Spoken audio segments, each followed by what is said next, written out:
Respublikada aholi salomatligini muhofaza qilish va tuberkulyoz infeksiyasidan himoyalash, tuberkulyoz va o'pkaning nospetsifik kasalliklari tarqalishining oldini olish bo'yicha aniq maqsadga yo'naltirilgan ishlar amalga oshirilmoqda. Xususan, O'zbekiston Respublikasi Prezidentining 2019-yil 13 fevraldagi ixtisoslashtirilgan fiziatriya va pulmonologiya yordami ko'rsatish tizimini takomillashtirish chora-tadbirlari to'g'risidagi qarorga muvofiq tashkil etilgan Respublika ixtisoslashtirilgan fiziatriya va pulmonologiya ilmiy amaliy tibbiyot markazining Toshkent viloyati bo'limida ham fiziatriya va pulmonologiya kasalliklarini profilaktika qilish, tashxislash, davolash hamda mazkur sohalarni yuqori malakali mutaxassislar bilan ta'minlash borasidagi ishlar ko'lami ortgan. Jumladan, muassasaning tashxislash bo'limi tuberkulyoz va o'pka nospetsifik kasalliklarning oldini olish, ularni skrining qilish va erta aniqlash, davolash hamda tarqalishiga qarshi kurashish maqsadida zamonaviy tibbiy asbob-uskunalar va zamonaviy texnologiyalar,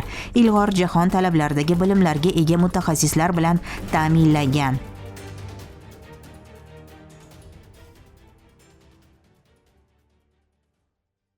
Tashxislash bo'limimiz juda ham keng imkoniyatlarga ega bo'lim hisoblanadi. Chunki bu bo'limda o'pka patologiyalari bilan bog'liq barcha turdagi patologiyalar yotishi mumkin, tashxisotdan o'tishi mumkin, o'sha tekshirilishda bo'lishi mumkin. O'sha tekshirilish davrida ham o'sha spetsifik ya'ni yondashish yoki simptomatik yondashuvlar bilan davolanish quvvatiga ega bo'lim hisoblanadi. Ya'ni bunda o'pkadagi barcha o'zgarishlar deganimizda kengroq tushuncha, bu o'pkadagi o'sha onkologik o'zgarishlar bo'ladimi yoki nospetsifik yallig'lanishga oid, ya'ni pnevmoniya va shunga o'xshash astmatik holatlar bo'ladimi yoki bo'lmasa o'sha tuberkulyozga xos o'zgarishlar bilan bog'liq o'zgarishlar bo'lganda tashxislash bo'limida diagnostika metodlaridan o'tiladi. Ya'ni bunda biz qanday qilamiz? Agar o'pkani yallig'lanishiga oid o'zgarishlar aniqlansa, u qaysi turda bo'lishidan qat'iy nazar bizda davolanish, ya'ni o'sha tekshirilish fonida davolanish quvvatiga ega. Boshqa turdagi, ya'ni onkologik yoki boshqa o'sma holatlari aniqlansa, o'zgarishlar aniqlansa, biz o'shani aniq diagnozni qo'ygan holatda o'sha tor sohadagi mutaxassislarga yo'llash va u yerda davo olish tavsiyasini bergan holatda biz yondashamiz. Hozirgi kunda juda ham rivojlandik. Bu rivojlanishga sabab o'sha tashxislashga ketadigan vaqtlar soni muddati ozaydi va davolashga ketadigan muddatlar ham ozaydi. Bu o'z navbatida bemorlarga qulaylik, ortiqcha ovoragarchilikni oldini olish va o'z navbatida tezroq o'sha oilasiga qaytib, o'sha oilasi bilan baxtli hayotni davom ettirishi mumkin bo'ladi. Va tor sohadagi, ya'ni boshqa turdagi kasalliklar aniqlangan holatda biz o'sha tor mutaxassislarni shu o'zida gaplashib, o'sha tor sohadagi mutaxassislarga jo'natishni tashkil qilamiz. Endi bu bo'limning afzalliklari shundoqki, juda ham ko'p holatlarda, mana o'zingizga ma'lum, Coviddan keyingi davrlarda juda ham ko'p o'pkadagi asoratlar juda ham ko'p aniqlandi va ko'p bemorlar shundan aziyat chekishi biz kuzatyapmiz amaliyotda. Buni bu uzoq muddatli davom etgan kasalliklar turli xil asoratlarni keltirib chiqarishi mumkin. Ana o'sha asoratlarni keltirib chiqarishini va u nima kasal, unda qanday o'zgarishlar borligini aniqlab beruvchi bo'lim hisoblanadi bu. O'z navbatida juda ham qulay, tabiat bahavo joyda joylashgan hisoblanadi. Shuning uchun biz oxirgi yillarda tibbiyotimizga qaratilayotgan imkoniyatlardan kelib chiqqan holatda oxirgi zamonaviy turdagi tashxisot metodlarini qo'llab yoki o'sha moddiy texnik bazani shunga mos ravishda biz shu yangi usullardan, oxirgi chet el standartlarga mos usullardan foydalanishga biz harakat qilgan holatda bemorlarga kam invaziv deymiz, kam zarar yetkazib ko'p foyda olishga qaratilgan chora-tadbirlarni biz xizmatlarni aholiga berib boryapmiz.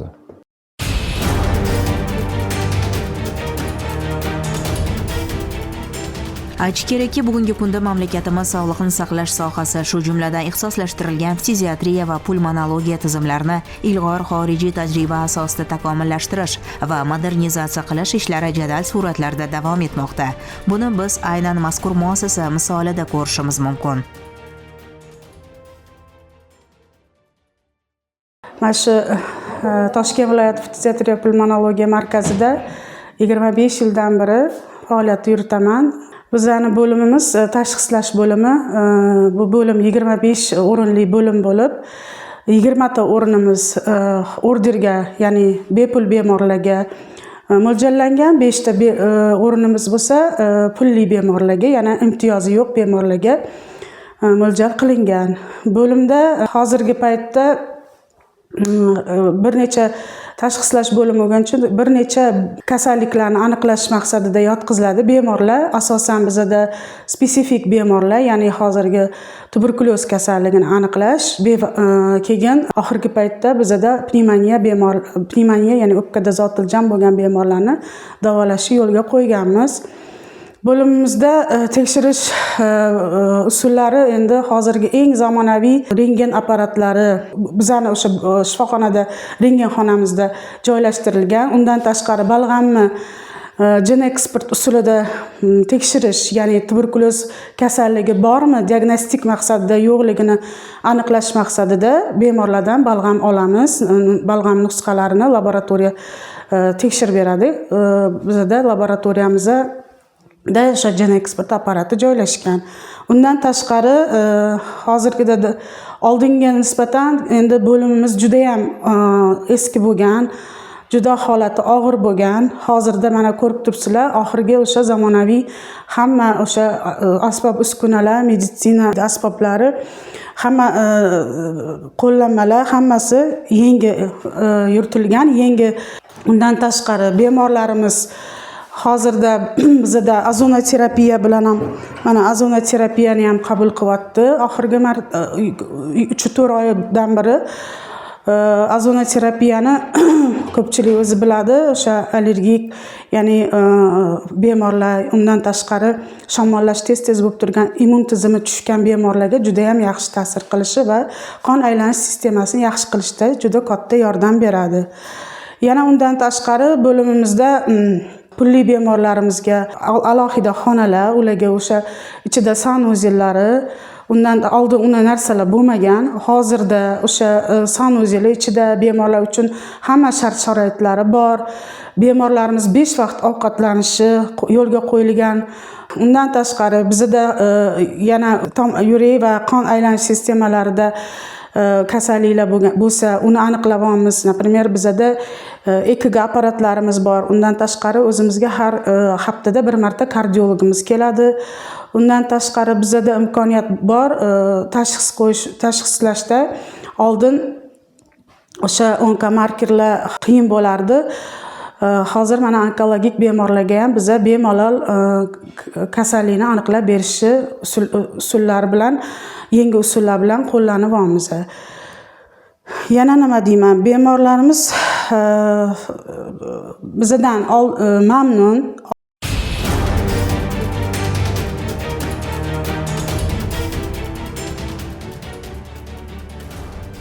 Kasallikni davolagandan ko'ra uning oldini afzal ko'rgan xalqimizning salomatligini mustahkamlashga soha xodimlari alohida e'tibor qaratib kelmoqda. Ya'ni bu yerga murojaat qilayotgan aholini tashxislash va kasallikning erta ko'rinishlari aniqlangan taqdirda davolashning yuqori texnologiyali usullarini amaliyotga joriy etish orqali zamonaviy yuqori texnologik jarrohlik amaliyotlari e'tiborga molik. Bu yerda raqamli texnologiyalar yordamida bemorlarni qo'llab-quvvatlash hamda ambulator davolashning zamonaviy usulini kengaytirish katta ahamiyatga ega. Bemorlar tez fursatlarda sog'ayib ketishi ham tibbiyotimizning ildamlab borayotgani samarasidir. Pensionerman.